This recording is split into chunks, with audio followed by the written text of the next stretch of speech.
بسم اللہ الرحمن الرحیم۔ السلام علیکم۔ یاد رہے کہ 100 اونٹوں کی قربانی حضرت عبدالمطلب نے جو کی تھی وہ حضرت عبداللہ کی زندگی کے لیے کی تھی۔ حضرت عبدالمطلب کو یہ حکم اس وقت دیا گیا جب وہ اپنی منت بھول چکے تھے۔ پہلے خواب میں ان سے کہا گیا منت پوری کرو۔ انہوں نے ایک مینڈا ذبح کر کے غریبوں کو کھلا دیا۔ پھر خواب آیا اس سے بڑی پیش کرو۔ اس مرتبہ انہوں نے ایک بیل ذبح کر دیا۔ خواب میں پھر یہی کہا گیا اس سے بڑی پیش کرو۔ اب انہوں نے اونٹ ذبح کیا۔ پھر خواب آیا اس سے بڑی چیز پیش کرو۔ انہوں نے پوچھا اس سے بڑی چیز کیا ہے؟ تب کہا گیا اپنے بیٹوں میں سے کسی کو ذبح کرو جیسا کہ تم نے منت مانی تھی۔ اب انہیں اپنی منت یاد آئی۔ اپنے بیٹوں کو جمع کیا، ان سے منت کا ذکر کیا۔ سب کے سر جھک گئے۔ کون خود کو ذبح کرواتا؟ آخر عبداللہ بولے ابا جان آپ مجھے ذبح کر دیں۔ یہ سب سے چھوٹے تھے، سب سے خوبصورت تھے، سب سے زیادہ محبت بھی عبدالمطلب کو انہی سے تھی۔ لہٰذا انہوں نے قرآن اندازی کرنے کا ارادہ کیا۔ تمام بیٹوں کے نام لکھ کر قرعہ ڈالا گیا۔ عبداللہ کا نام نکلا۔ اب انہوں نے چھری لی، عبداللہ کو بازو سے پکڑا اور انہیں ذبح کرنے کے لیے نیچے لٹا دیا۔ یوں ہی باپ نے بیٹے کو لٹایا، آواز سے ضبط نہ ہو سکا، فوراً آگے بڑھے اور بھائی کو کھینچ لیا۔ اس وقت یہ خود بھی چھوٹے سے تھے۔ ادھر باپ نے عبداللہ کو کھینچا۔ اس کھینچا تانی میں عبداللہ کے چہرے پر خراشیں بھی آئیں۔ ان خراشوں کے نشانات مرتے دم تک باقی رہے۔ اسی دوران بنو مخزوم کے لوگ آ گئے۔ انہوں نے کہا آپ اس طرح بیٹے کو ذبح نہ کریں، اس کی ماں کی زندگی خراب ہو جائے گی۔ آپ اپنے رب کو راضی کرنے کے لیے بیٹے کا فدیہ دے دیں۔ اب سوال یہ تھا کہ فدیہ کیا دیا جائے۔ اس کی ترکیب یہ بتائی گئی، ایک کاغذ پر 10 اونٹ لکھے جائیں، دوسرے پر عبداللہ کا نام لکھا جائے۔ اگر 10 اونٹ والی پرچی نکلے تو 10 اونٹ قربان کر دیے جائیں، اگر عبداللہ والی پرچی نکلے تو 10 اونٹ کا اضافہ کر دیا جائے، پھر 20 اونٹ والی پرچی اور عبداللہ والی پرچی ڈالی جائے۔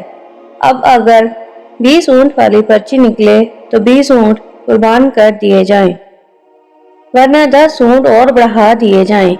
اس طرح 10-10 کر کے اونٹ بڑھاتے جائیں۔ عبدالمطلب نے ایسا ہی کیا، 10-10 اونٹ بڑھاتے چلے گئے۔ ہر بار عبداللہ کا نام نکلتا چلا گیا، یہاں تک کہ اونٹوں کی تعداد 100 تک پہنچ گئی۔ تب کہیں جا کر اونٹوں والی پرچی نکلی۔ اس طرح ان کی جان کے بدلے 100 اونٹ قربان کیے گئے۔ عبدالمطلب کو اب پورا اطمینان ہو گیا کہ اللہ تعالیٰ نے عبداللہ کے بدلے 100 اونٹوں کی قربانی منظور کر لی ہے۔ انہوں نے کعبہ کے پاس 100 اونٹ قربان کیے اور کسی کو کھانے سے نہ روکا۔ سب انسانوں، جانوروں اور پرندوں نے ان کو کھایا۔ امام ظاہری کہتے ہیں کہ عبدالمطلب پہلے آدمی ہیں جنہوں نے آدمی کی جان کی قیمت 100 اونٹ دینے کا طریقہ شروع کیا۔ اس سے پہلے 10 اونٹ دیے جاتے تھے۔ اس کے بعد یہ طریقہ سارے عرب میں جاری ہو گیا۔ گویا قانون بن گیا کہ آدمی کا فدیہ 100 اونٹ ہے۔ نبی کریم صلی اللہ علیہ وسلم کے سامنے جب یہ ذکر آیا تو آپ نے اس فدیہ کی تصدیق فرمائی، یعنی فرمایا کہ یہ درست ہے، اور اسی بنیاد پر نبی کریم صلی اللہ علیہ وسلم فرماتے ہیں میں 2 ذبیح ہوں، یعنی حضرت اسماعیل علیہ السلام اور حضرت عبداللہ کی اولاد ہوں۔ حضرت عبداللہ قریش میں سب سے زیادہ حسین تھے۔ ان کا چہرہ روشن ستارہ کی مانند تھا۔ قریش کی بہت سی لڑکیاں ان سے شادی کرنا چاہتی تھیں، مگر حضرت عبداللہ کی حضرت آمنہ سے شادی ہوئی۔ حضرت آمنہ وہب بن عبد مناف بن زہرہ کی بیٹی تھیں۔ شادی کے وقت حضرت عبداللہ کی عمر 18 سال تھی۔ یہ شادی کے لیے اپنے والد کے ساتھ جا رہے تھے۔ راستے میں ایک عورت کعبہ کے پاس بیٹھی نظر آئی۔ یہ عورت ورقہ بن نوفل کی بہن تھی۔ ورقہ بن نوفل قریش کے ایک بڑے عالم تھے۔ ورقہ بن نوفل سے ان کی بہن نے سن رکھا تھا کہ وقت کے آخری نبی کا ظہور ہونے والا ہے، اور ان کی نشانیوں میں سے ایک نشانی یہ ہوگی کہ ان کے والد کے چہرے میں نبوت کا نور چمکتا ہوگا۔ یوں ہی اس نے عبداللہ کو دیکھا، فوراً اس کے ذہن میں یہ بات آئی۔ اس نے سوچا ہو نہ ہو یہ وہ شخص ہے جو پیدا ہونے والے نبی کے باپ ہوں گے۔ چنانچہ اس نے کہا اگر تم مجھ سے شادی کر لو تو میں بدلے میں تمہیں اتنے ہی اونٹ دوں گی جتنے تمہاری جان کے بدلے میں ذبح کیے گئے تھے۔ اس پر انہوں نے جواب دیا میں اپنے باپ کے ساتھ ہوں، ان کی مرضی کے خلاف کچھ نہیں کر سکتا، نہ ان سے الگ ہو سکتا ہوں، اور میرے والد باعزت آدمی ہیں، اپنی قوم کے سردار ہیں۔ بہرحال ان کی شادی حضرت آمنہ سے ہو گئی۔ آپ قریش کی عورتوں میں نسب اور مقام کے اعتبار سے افضل تھیں۔ حضرت آمنہ حضرت عبداللہ کے گھر آ گئیں۔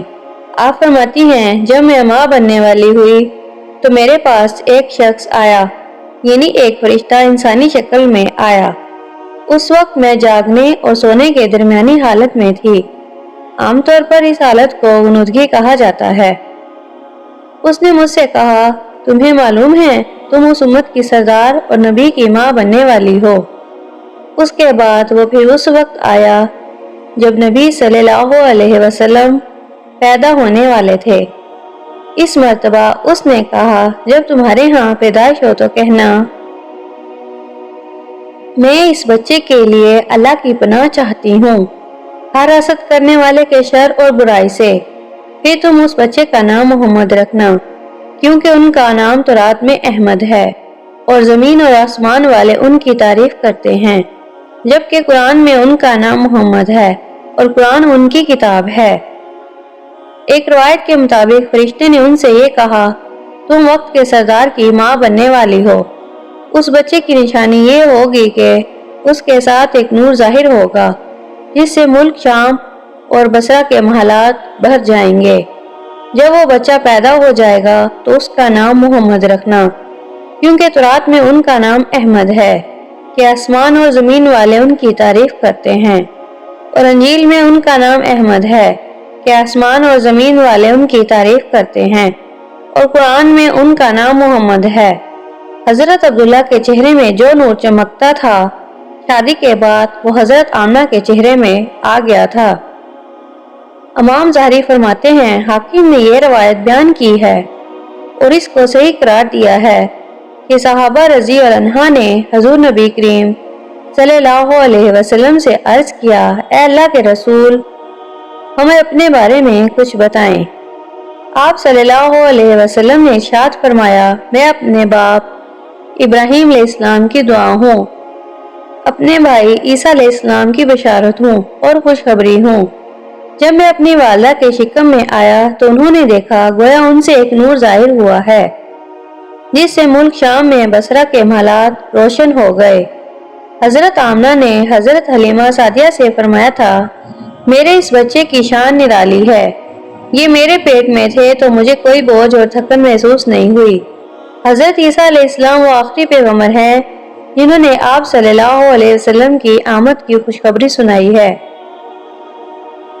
اس بشارت کا ذکر قرآن میں بھی ہے۔ سورہ صف میں اللہ تعالیٰ فرماتے ہیں اور اسی طرح وہ وقت بھی قابل ذکر ہے جبکہ عیسیٰ ابن مریم علیہ السلام نے فرمایا کہ اے بنی اسرائیل میں تمہارے پاس اللہ کا بھیجا ہوا آیا ہوں کہ مجھ سے پہلے جو تورات آ چکی ہے میں اس کی تصدیق کرنے والا ہوں، اور میرے بعد جو ایک رسول آنے والا ہے ان کا نام مبارک احمد ہوگا، میں ان کی بشارت دینے والا ہوں۔ اب چونکہ حضرت عیسیٰ علیہ السلام یہ بشارت سنا چکے تھے اس لیے ہر دور کے لوگ آپ صلی اللہ علیہ وسلم کی آمد کا بے چینی سے انتظار کر رہے تھے۔ ادھر آپ کی پیدائش سے پہلے ہی حضرت عبداللہ انتقال کر گئے۔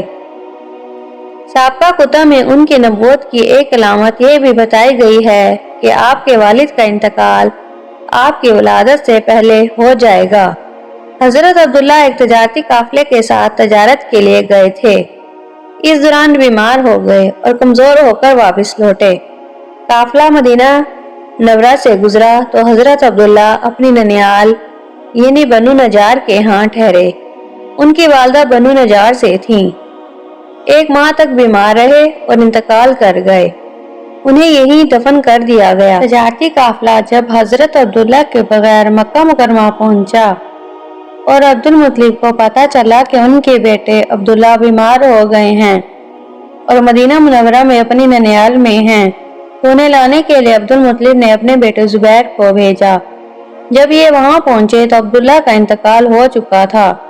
مطلب یہ کہ آپ صلی اللہ علیہ وسلم اس دنیا میں اپنے والد کی وفات کے چند ماہ بعد تشریف لائے۔ حضرت محمد صلی اللہ علیہ وسلم کی پیدائش پر ہم اپنی آنے والی ویڈیو میں تفصیلاً بات کریں گے۔ اس ویڈیو کا آپ نے انتظار کرنا ہے اور اسے بھی آپ نے لازمی دیکھنا ہے۔